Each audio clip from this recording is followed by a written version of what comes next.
গল্প অবাধ্য পিছুটান লিখেছেন সাদিয়া শওকত বাবলি, পর্ব 5। আচ্ছা, পর্বের শুরুতে আমি বলে নিচ্ছি, পর্ব 4-এর যে শেষ অংশ ছিল ওই শেষের অংশ থেকেই পর্ব 5 হচ্ছে শুরু হয়েছে, তাই শেষের 2-1টা লাইন হচ্ছে এখানে অ্যাড হবে। আমি পড়া শুরু করতেছি। মনে মনে ক্রোধ জন্মালো বয়স্ক লোকটার। থমথমে কণ্ঠে বলল, তুমি হঠাৎ এখানে? ডিভোর্স দিতে এসেছো? তা না আসলেও চলতো।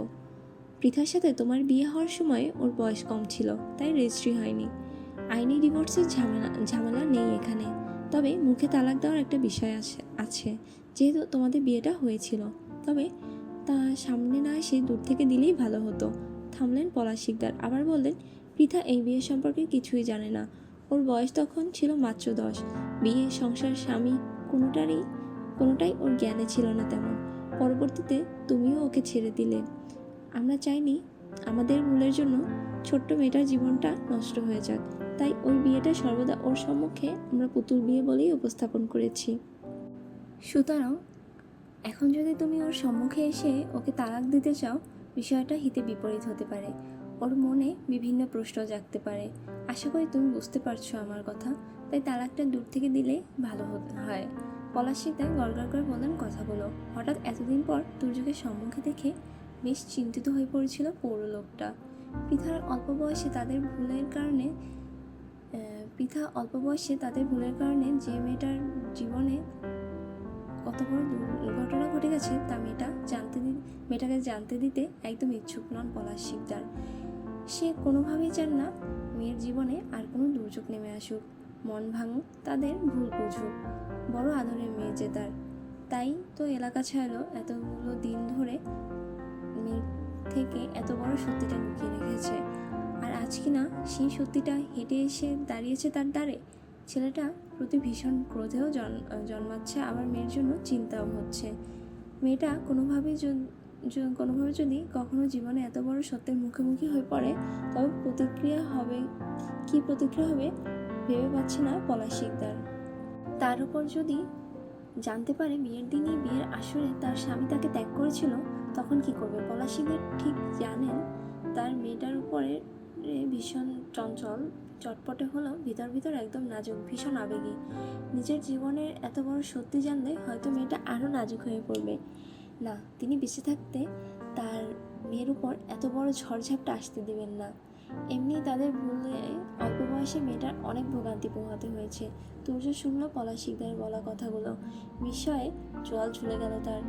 যে বউয়ের জন্য তার এত প্রতীক্ষা, এত অস্থিরতা, সেই বউ কিনা জানেই না বিয়ের কথা। তার রাজাকার শ্বশুরটা তার এত বড় একখানা বিয়েকে পুতুল বিয়ে বলে চালিয়ে দিয়েছে। তুর্য মুখশ্রী থমথমে হলো। গম্ভীর কণ্ঠে সে বলল, আমি কোনো তালাক দিতে আসিনি শ্বশুরমশাই, আমি এসেছি আমার বউকে সাথে করে নিয়ে যেতে। তুর্যের কথায় যেন বিস্ফোরণ ঘটল উপস্থিত সকলের মাঝে।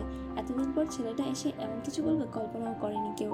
পলাশ শিকদার চুপ রইলেন, বুঝতে চেষ্টা করলেন তুর্যের মুখভঙ্গি। ছেলেটা কি সত্যি বলছে, নাকি এর পিছনে অন্য কোনো কারণ লুকিয়ে আছে?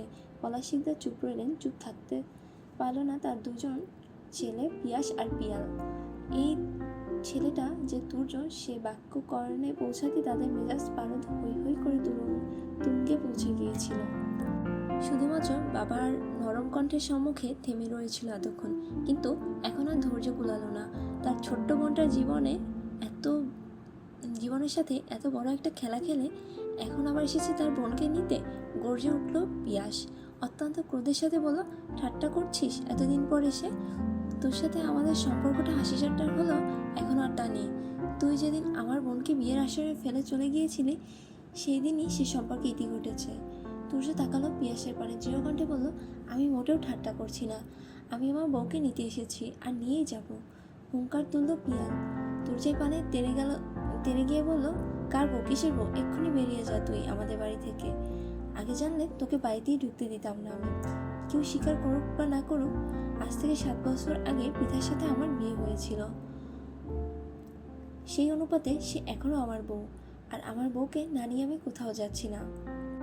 পিয়াল ক্রোধের বশে আবার তেড়ে গেল তুর্যের পানে, তবে তুর্যকে কোনো আঘাত করার আগেই তাকে থামিয়ে দিলেন পলাশ শিকদার। থমথমে কণ্ঠে সে তুর্যকে বললেন, সে কথা তোমার সেদিন ভাবা উচিত ছিল, যেদিন আমার মেয়েকে বিয়ের আসরে ফেলে গিয়েছিলে। তাছাড়া সেদিন তো বেশ বড় মুখ করে বলেছিলে এ বিয়ে তুমি মানো না। তাহলে আজ কি হলো? তুর্যর মুখশ্রীতে অপরাধী ভাব ফুটে উঠল। নতকণ্ঠে সে বলল, আমি সেদিন ভুল করেছিলাম, আমি জানি। সেই ভুলের প্রায়শ্চিত্তই করতে এসেছি আজ। আমি সবটা মেনে নিয়ে পৃথাকে আজ স্ত্রীর মর্যাদা দিতে চাইছি, কিন্তু আমি আমার পুরনো ভুলের পুনরাবৃত্তি করতে চাইছি না। আমি আমার মেয়েকে কখনোই আর তোমার হাতে তুলে দেব না। তুমি এখন আসতে পারো। ভিতরে ক্রোধে ফেটে পড়ল তুর্য। ভীষণভাবে বলতে ইচ্ছে হলো, আমার ওকে আমি নিয়ে যাব, আপনি বাধা দেওয়ার কে?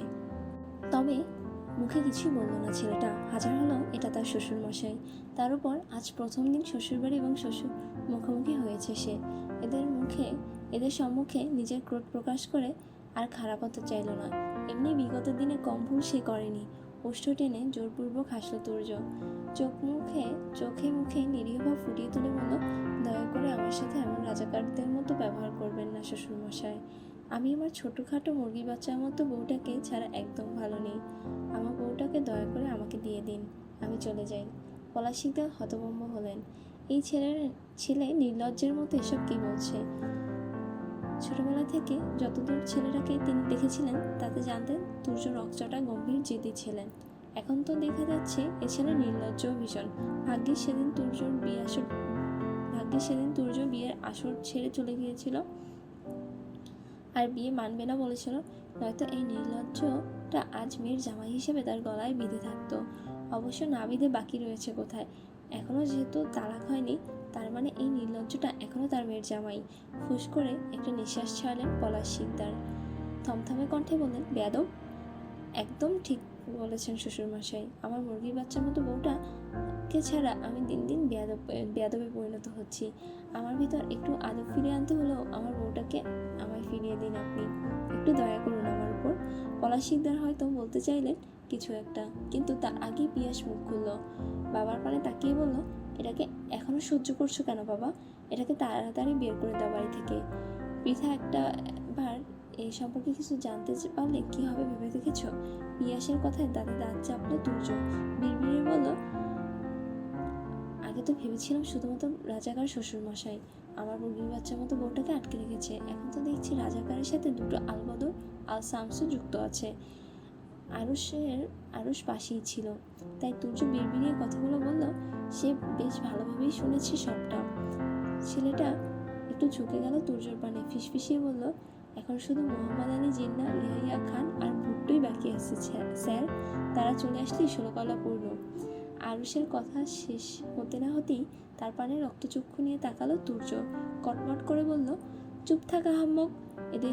এদের কথা একদম মুখে উচ্চারণ করবি না। ঘসটি বেগম, রাজাকার, আলবদর, আলসামস এদের সাথেই পারছি না, তার মধ্যে যদি আবার এই 3 বাটপার চলে আসে, এদের সাথে আমি একা মানুষ বুদ্ধিতে কুলাতে পারবো নাকি? আরুষ আমতা করলো, কিছুটা ভয়ার্থ কণ্ঠে বলল, তবুও স্যার, সবাই যখন এসেছে এরাও যদি চলে আসে। তুর্য তীক্ষ্ণ দৃষ্টিতে তাকালো আরুষের পানে, কটমট করে বলল, তাহলে এই 3টার সামনে তোকে ধাক্কা মেরে দাঁড় করিয়ে বলবো, এই আহাম্মকটাকে মেরে আমার মুরগি বাচ্চার মতো বউটাকে স্বাধীন করে দিয়ে যান। আরুষ চুপসে গেল, আর বলল না কিছুই। পলাশ শিকদার তেতে উঠলেন এবার বেশ। কণ্ঠে ক্রোধ নিয়ে বললেন, আমার মেয়ের সাথে তোমার কোনো সম্পর্ক নেই, তুমি চলে যাও। তুর্য তাকালো পলাশ শিকদারের পানে, নির্লিপ্ত কণ্ঠে বলল, আপনি বললেই তো আর সম্পর্ক নষ্ট হয়ে যাবে না। পৃথা আমার বিয়ে করা বউ, ওকে ডাকুন, বউ নিয়ে চলে যাই। পৃথা ঘরেই ছিল। বসার কক্ষে হঠাৎ চিৎকার চেঁচামেচি শুনে এদিকেই আসছিল সে। তবে বসার কক্ষে ঢোকার আগেই তাকে থামিয়ে দিল সুফিয়া বেগম। তাড়াহুড়ো করে বলল, কোথায় যাচ্ছিস? ওখানে ভাইয়েরা তারপর বাবা চিৎকার চেঁচামেচি করছে কেন, তাই দেখতে যাচ্ছিলাম। সুলতানা বেগম ঢোক গিললেন, মেয়েকে কিছুতেই ওখানে যেতে দেওয়া যাবে না এই মুহূর্তে, তাহলে যে কেলেঙ্কারি হয়ে যাবে। একবার মেয়ে যদি সবটা জেনে যায়। ভাবতেই গলা শুকিয়ে আসছে সুফিয়া বেগমের। আমতা শুরু করলেন তিনি। এদিক ওদিক দৃষ্টি ফেলে বললেন, তোর বান্ধবী রিদি কল করেছিল, কি নাকি জরুরি কাজ আছে, এক্ষুনি ওদের বাসায় যেতে বলেছে তোকে। পৃথা ভুরু কুচকালো। আর তার জানা মতে রিদি এখন কলেজে থাকার কথা। সে আজ কলেজে যায়নি বলে রিদিও কি যায়নি? হয়তো যায়নি। যাক, বেশ অনেকক্ষণ আড্ডা দেওয়া যাবে। পৃথা মায়ের পানে তাকালো, বলল, আচ্ছা আমি তাহলে রিদির বাসা থেকে ঘুরে আসি। হ্যাঁ যা। মায়ের অনুমতি পেতেই পৃথার সম্মুখের দিকে পা বাড়ালো। কলিজা কাঁপল সুফিয়া বেগমের। হন্তদন্ত হয়ে সে হাত ধরে আটকালেন মেয়েকে। দ্রুততার সাথে বললেন, ওদিকে কোথায় যাচ্ছিস? পিছনের দরজা দিয়ে যা। পৃথার কপালে ভাঁজ পড়ল। তার মায়ের আচরণ কেমন একটা লাগছে আজ। কপালে বিন্দু বিন্দু ঘামের রেশ দেখা যাচ্ছে। তার মা কি কিছু লুকাচ্ছে? পৃথা ভুরু কুচকালো, সন্ধিয়ান কণ্ঠে শুধালো, মা, কিছু কি হয়েছে? আমার কাছ থেকে কিছু লুকাচ্ছ? জোরপূর্বক হাসলেন সুফিয়া বেগম। আমতা আমতা করে বললেন, না, কি হবে, তুই বরং রিদির সাথে দেখা করে আয়। মেয়েটা কল করেছে অনেকক্ষণ। পৃথা আর কথা বাড়ালো না। তবে মায়ের আচরণও সন্দেহজনক। সে যাক, রিদির বাড়ি থেকে এসে না হয় দেখা যাবে কি হয়েছে। পৃথা আবারও পা বাড়ালো বসার কক্ষের দিকে। সুফিয়া বেগম ব্যস্ত হয়ে আটকালেন আবারও। অতঃপর বলেন, পিছনের দরজা দিয়ে যা। অবাধ্য পিছুটানের পর্ব 5 এখানেই শেষ হলো। পরবর্তী পর্ব অতি শীঘ্রই আসবে। আমার সাথে থাকার জন্য অনেক অনেক ধন্যবাদ।